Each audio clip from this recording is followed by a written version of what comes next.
What type of significant contributions do you think that your late father basically left with the Black community and with the world?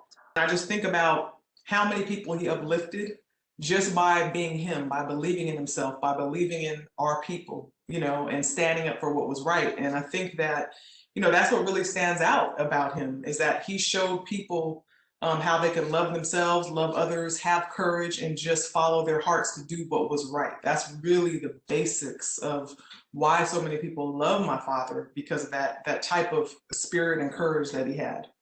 How did you step out of the boxing ring and get into the ring of entrepreneurship? I've always had an entrepreneurial spirit ever since I was young. I remember my first business was a house cleaning business. I was like, I want to make some more money. I want to be independent. The whole idea behind it for me was independence, being in control of my own schedule, being in control of my own destiny, and my own growth.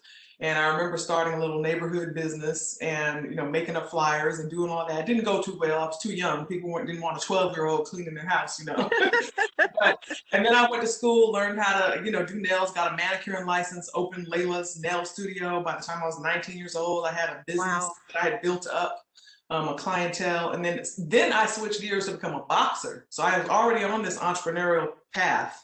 And I saw women's boxing for the first time, fell in love with it because I didn't know it was a sport until I was, 17 years old, and instantly wanted to do it. But I had never been an athlete, never participated in sports, didn't know anything about boxing. I hadn't been around it, and decided I wanted to go for it. So that was a new journey for me. And then, now, like you said, coming forward till now, once I decided to stop boxing, I just got back on track. So I wanted to talk about the importance of supporting Black-owned businesses and how to go about doing that. Your advice to people to seek them out.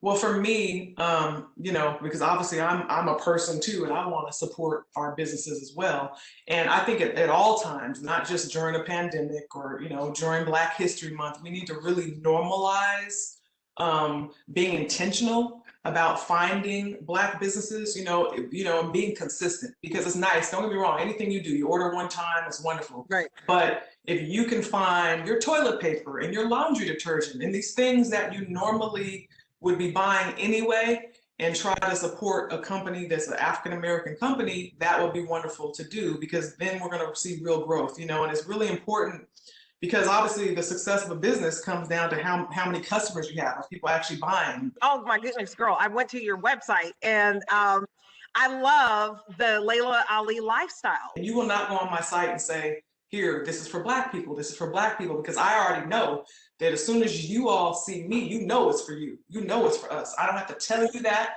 And I'm intentional about not pointing out that I'm Black, because you can see that I'm Black. Right.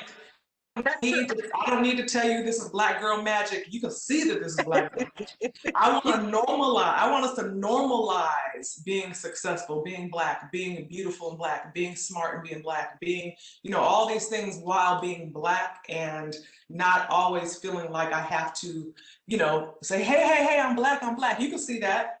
You know what I mean?